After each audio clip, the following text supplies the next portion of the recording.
Hello दोस्तों, आप सभी का बहुत बहुत स्वागत है आपके अपने यूट्यूब चैनल परफॉर्मेंस जंक्शन पे। आइए दोस्तों, आज बात करने वाले हैं क्लास 12th के एक इम्पोर्टेंट टॉपिक के बारे में।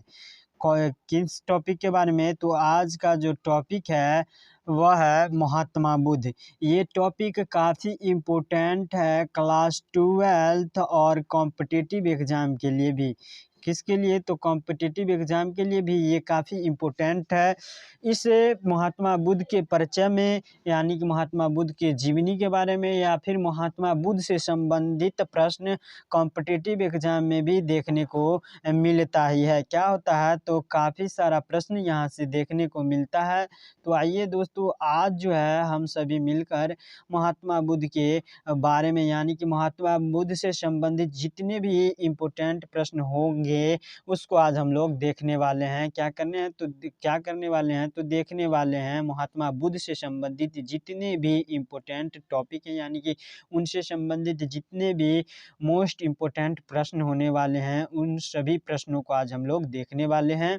ठीक है, जो कि आपके लिए आपको क्लास 12th में तो फ़ायदा पहुंचाएगा ही, लेकिन अगर ये हमेशा अगर आपको याद हो जाता है तो आपको कॉम्पिटिटिव एग्ज़ाम के लिए भी काफ़ी फ़ायदा होगा। अगर आप कॉम्पिटिटिव एग्ज़ाम के स्टूडेंट हैं तब भी ये वीडियो आपके लिए लाभदायक ही है, क्योंकि इससे कई प्रश्न जो है कॉम्पिटिटिव एग्ज़ाम में भी पूछे जाते हैं। तो आइए बिना देर किए हुए आज के इस इम्पोर्टेंट टॉपिक को शुरू करते हैं, जो कि महात्मा बुद्ध आज का टॉपिक है। यानी कि इस टॉपिक में महात्मा बुद्ध से संबंधित जितने भी प्रश्न होंगे उनको मैं आपको कराने का प्रयास करूंगा। तो आप जो है इस वीडियो को शुरू से अंत तक देखिएगा। अगर वीडियो आपको पसंद आता है तो वीडियो को लाइक करें। अगर आप हमारे चैनल पर नए हैं तो हमारे चैनल को सब्सक्राइब ज़रूर करें, जिससे आपको काफ़ी फ़ायदा होगा।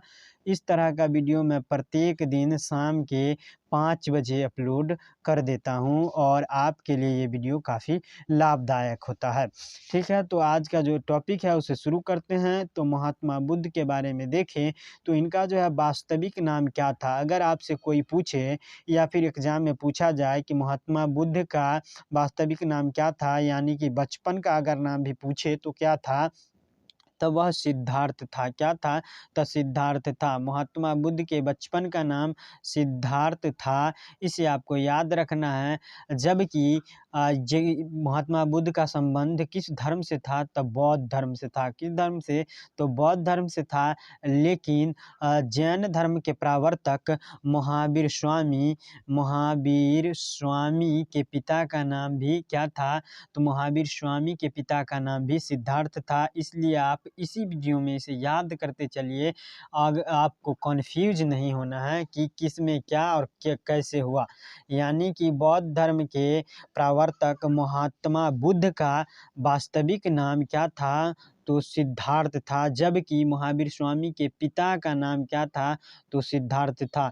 इस तरह से आप इसी वीडियो में मैं आपको बताता चलूँगा दोनों के बीच कॉम्बिनेशन क्या था और दोनों में समानताएँ क्या थी। इस तरह से मैं आपको बताता चलूँगा और आप याद करते चलेंगे इसी वीडियो में। तो इनके पिता का नाम क्या था?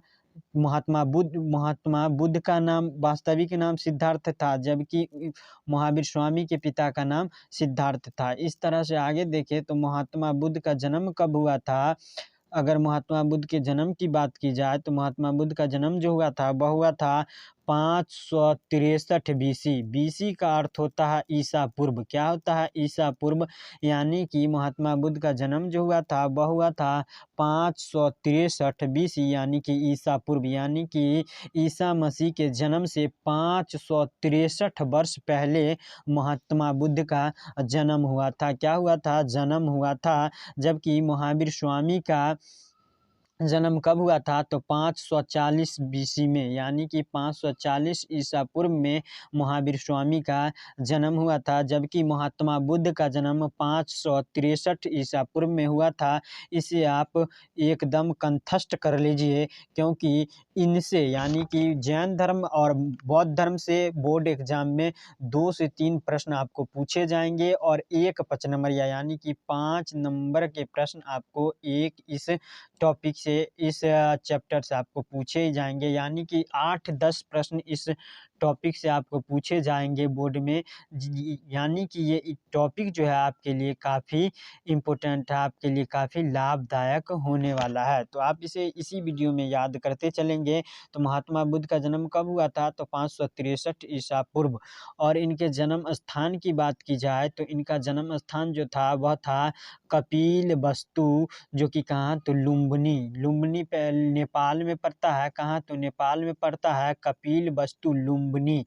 कपिलवस्तु के लुम्बिनी में इनका जन्म हुआ था महात्मा बुद्ध का। जबकि महावीर स्वामी का जन्म हुआ था कहाँ हुआ था? तो कुंडल वन में हुआ था। कहाँ? तो कुंडल वन में महावीर स्वामी का जन्म हुआ था, जबकि महात्मा बुद्ध का कपिलवस्तु में हुआ था।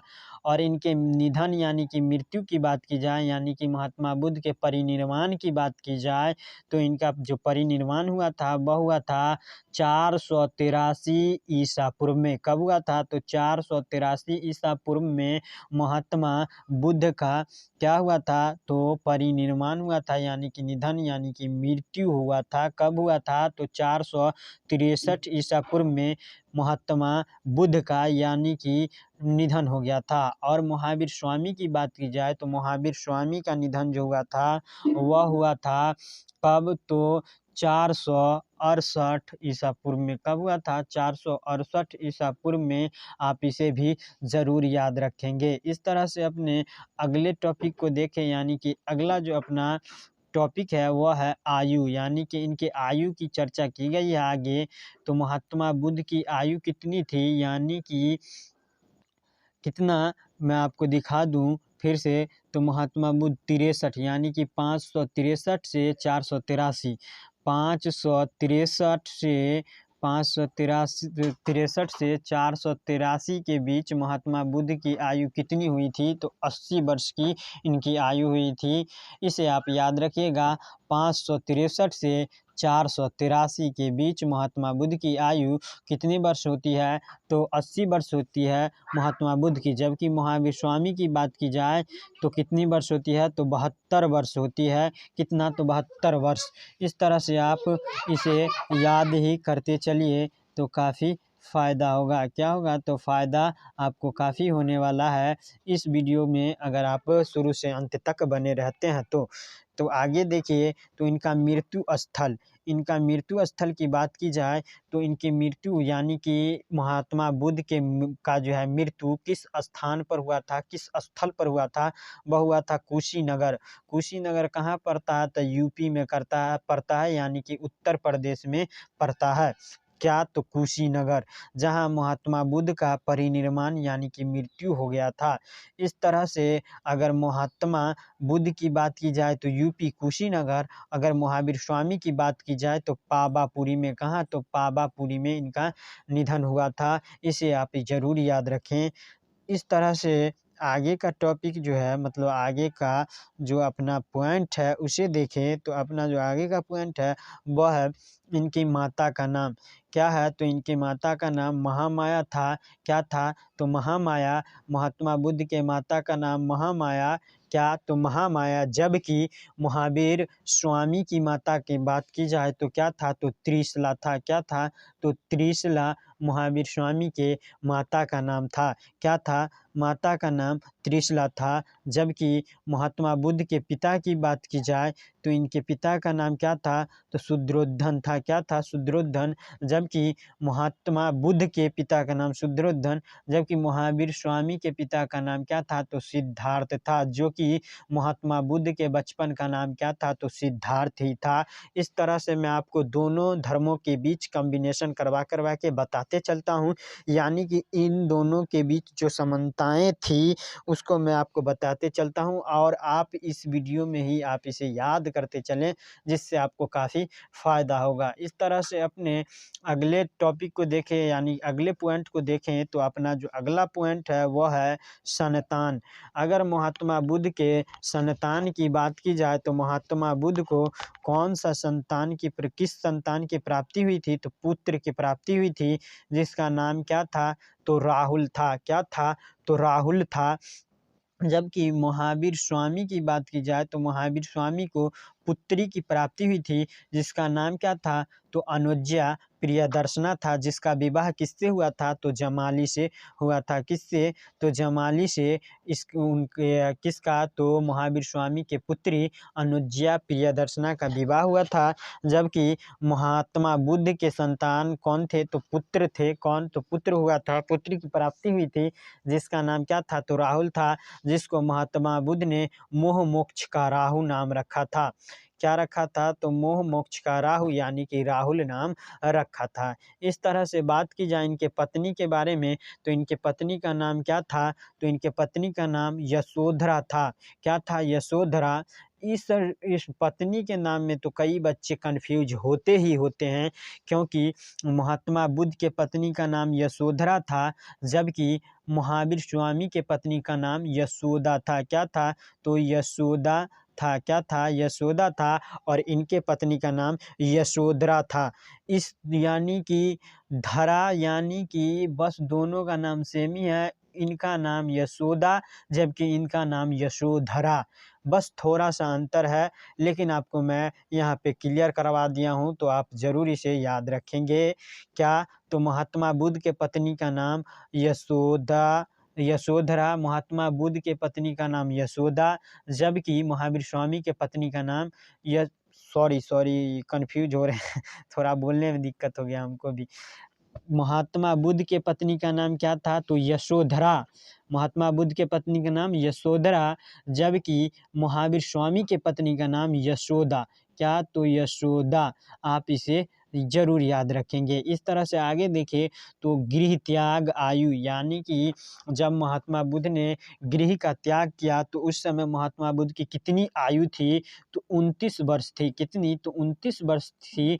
लेकिन जो है महावीर स्वामी की बात की जाए तो उन्होंने 30 वर्ष की अवस्था में गृह का त्याग किया था, और 12 वर्ष के बाद उन्हें जैन धर्म की ज्ञान की प्राप्ति हुई, यानी कि 42 वर्ष में उन्हें ज्ञान की प्राप्ति हुई थी। कब हुई थी, तो 42 वर्ष में उन्हें ज्ञान की प्राप्ति हुई थी। और महावीर स्वामी ने गृह का त्याग किया था 29 वर्ष में। आप इस टॉपिक को जरूर याद रखिए, इस पॉइंट को आप जरूर याद रखिए। तो अपना जो अगला पॉइंट है वह क्या है, तो अपना अगला पॉइंट है कि ज्ञान प्राप्ति स्थल।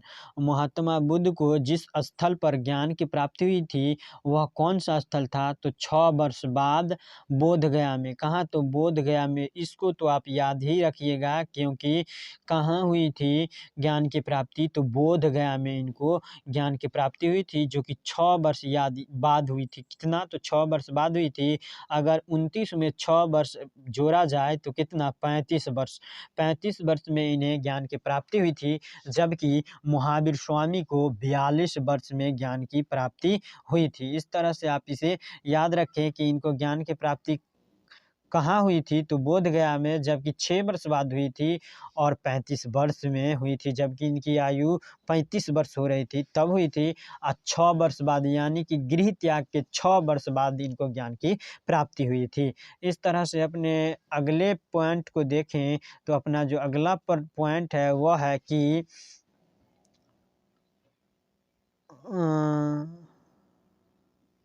देखिए फिर से एक बार ऊपर वाले को, ज्ञान की प्राप्ति तो हो ही गया है। ज्ञान की प्राप्ति फिर से देखिए, तो इसको देख लेते हैं। तो इस टॉपिक को देखें तो अपना जो अगला पॉइंट है वो है समीप नदी, यानी कि ज्ञान की प्राप्ति जिस स्थल पर हुई थी बोध गया में, उसके समीप, उसके करीब उसके नज़दीक कौन सा नदी था, तो निरंजना नदी था। कौन सा, तो निरंजना नदी था।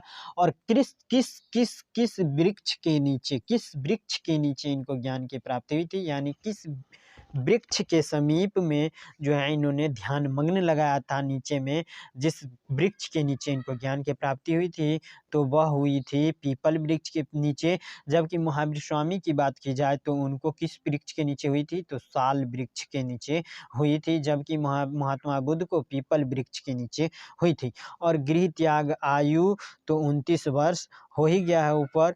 और ज्ञान प्राप्ति स्थल भी 6 वर्ष बाद यानी गृह त्याग के 6 वर्ष बाद बोध गया में हुई थी। कहाँ हुई थी? तो बोध गया में हुई थी। इस तरह से आगे देखें तो अपना जो अगला टॉपिक है यानी कि अगला पॉइंट है वह क्या है? तो वह है कि भाई, इनके भाई की बात की जाए तो क्या था इनके भाई का नाम, यानी कि महात्मा बुद्ध के भाई का नाम क्या था? तो इनके भाई का नाम जो था वह था देवदत्त। क्या था? देवदत्त। महात्मा बुद्ध के भाई का नाम देवदत्त था, जबकि महावीर स्वामी के भाई का नाम नंदीवर्धन था। क्या था? तो नंदीवर्धन था। क्या था? तो नंदीवर्धन। जबकि महात्मा बुद्ध के भाई का नाम क्या था? तो देवदत्त था। क्या था? देवदत्त था। इस तरह से इनके जाति की बात की जाए, महात्मा बुद्ध के जाति की बात की जाए तो इनके जाति का यानी कि इस किस जाति से इनका संबंध था? तो शाक्य कुल से संबंध था, जो कि क्या था? तो राजकीय परिवार था। इनके पिता क्या थे? तो राजा थे। क्या थे? राजा थे। और इनके भाषा यानी कि बौद्ध धर्म की भाषा की बात की जाए, यानी कि बौद्ध धर्म में किस भाषा का प्रयोग होता था? तो पाली भाषा का प्रयोग होता था। बौद्ध धर्म में किस भाषा का प्रयोग होता था? तो बौद्ध धर्म में पाली भाषा का प्रयोग होता था, जबकि जैन धर्म में प्राकृत भाषा का प्रयोग होता था। इस तरह से मैंने जितना भी ऊपर बताया है सारा का सारा पॉइंट जो है इम्पोर्टेंट है। आप इस सभी पॉइंट को याद कर लीजिएगा, जिससे आपको काफ़ी बेनिफिट होने वाला है। इस तरह से आज का क्लास और क्लास 12th का क्या? तो क्लास 12th का 4 चैप्टर यानी चौथा चैप्टर जो है वह समाप्त होता है आज के क्लास के समाप्ति के साथ।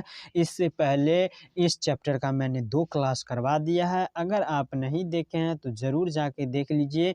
और इससे पहले वाले क्लास में महात्मा बुद्ध का तो इसमें करवा दिया है, लेकिन इससे पहले वाले क्लास में महावीर स्वामी का परिचय को करवा दिया है, जीवनी को करवा दिया है। इसी तरह से बिल्कुल आसान और सरल तरीके से मैंने करवा दिया है। अगर आप नहीं देखें तो ज़रूर जा कर के देखिए, जिससे आपको काफ़ी फ़ायदा होने वाला है।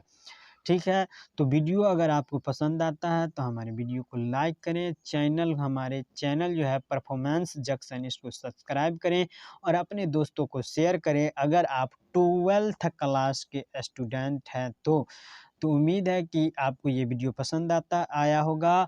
और मिलते हैं अपने अगले वीडियो में, इसी तरह के अगले वीडियो में। तब तक के लिए बेस्ट ऑफ लक, धन्यवाद, थैंक यू सो मच। जय हिंद, जय भारत।